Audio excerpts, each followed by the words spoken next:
စင်ကာပူကိုပို့ပေးရမယ်။ထောင်ပြည့်လေးနှစ်ကုန်းရဲပြီးတော့ဒဇင်ကက်ကြောက်ကျိုးလေးနီမိတ်ဆက်ပေးခြင်းမှာတဲ့ရှင်စင်ကာပူကညီမလေးတွေကတော့ဘောနော်မမရေပွဲလေးဝစ်စရာရှိလို့ဆိုပြီးတော့ဘောနော်တငယ်ချင်းနှစ်ယောက်ဆင်တူဝစ်မယ်ဆိုပြီးတော့ဒီလိုမျိုးထောင်သုံးကောင်ပါတဲ့ဘောနော်ထောင်ပြည့်လေးနှစ်ကုန်းဝယ်ယူအားပေးသွားဆိုဒီဟာလေးရဲပြီးတော့ဒီဟာလေးရဲဘောနော်ဒါလေးရချစ်ဆုံးလို့ပုံစံလေးတွေကဆင်တူပါနော်ဒီလိုမျိုးထောင်လေးတွေကချစ်စရာလေးတွေကာလာလေးကဘောနော်ရွှေဆိုင်ကရွှေဆိုင်ကနေသွားပြီးလောက်ခဲ့တဲ့ပုံစံအတိုင်းဘောနော်ဒီဇိုင်းလက်ရာစဘောဒီမှာကျိုးကတဲ့ကျိုးကဘောနော်တစ်ချက်သားအဟရှိတဲ့ကျိုးရဲပြီးတော့နားချိတ်ကလေးရဲနဲ့အတူကာလာက16ပဲရင်ကာလာရွှေစစ်ကုန်တင်လေးနဲ့တခြားလုပ်ပေးထားဖြစ်တယ်ပေါ့နော်ပုံစံလေးကရွှေဆိုင်မှာသွားလုပ်ထားတဲ့ဒီဇိုင်းလက်ရာအတိုင်းရရှိမှာဖြစ်ပြီးတော့နောက်ထပ်ပေါ့နော်ဒီကျိုးလေးပါပဲပေါ့နော်ဒီကျိုးလေးကဒဇင်ကက်ကြောက်ကျိုးလေးပါဆော့ဆော့ကဒေါင်းပိရက်ကလေးဆိုရင်တ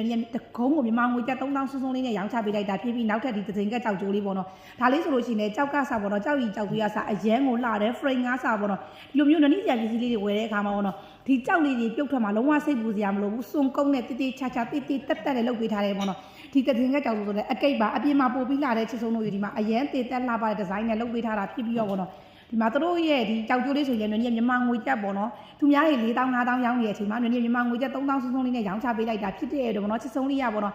ရေချွေးစပြလို့ရှင်ကြီးလို့ထားရတဲ့ပေါ့နော်အခောက်ပြလက်ကောက်လေးတွေရတင်တာပဲဖြစ်ပေါ့နော်အခုလိုမျိုးထားသွားထားလာလေးရတင်တာပဲဖြစ်ပေါ့နော်မနေ့စီကနေပေါ့နော်ဝယ်ယူအားပေးလို့ရပါတယ်ဒါလေးတွေရောင်းချပေးတဲ့အခါမှာဒါလေးရောက်တဲ့မျိုးတိုင်းကတော့အိမ်ရောက်ငွေချစ်စနစ်နဲ့ရောင်းချပေးတော့ညာလဲပေါ့နော်ပို့ဆောင်တဲ့ခါဆက်သွယ်ရလွယ်ပေါ့ဆိုပို့ကလေးရောကြိုးယူတယ်ပို့ကလေးရောက်ပြီးဆိုတဲ့တက်ဆိုင်ကတလီနဲ့အပြီးတော့ချစ်ဆုံးတို့လက်ထက်ကို3 4 5ရောက်ကြတဲ့သတင်းကောင်းလေးပါရင်းနဲ့ပေါ့နော်အခုလိုမျိုးပြီးပနိုင်ငံကဝယ်ယူမယ်ဆိုရင်တော့ငွေကြိုးလွှဲရပါတယ်ငွေလွှဲလေးတွေရောက်ပြီးဆိုတော့တပတ်အတွင်းရောက်ဖို့ဆောင်တဲ့သတင်းကောင်းလေးပါရင်းနဲ့ပေါ့အခုလိုမျိုးယုံကြည်စွာနဲ့ငွေကြိုးလွှဲပြီးမှဝယ်ယူအားပေးကြတဲ့တူတယောက်တောင်လည်းကျေးဇူးအများကြီးတင်သလိုနည်းနည်းကိုဝင်းရံပေးနေကြတဲ့ချစ်ဆုံးလေးတွေအားလုံးလည်းကျေးဇူးအများကြီးတင်ပါတယ်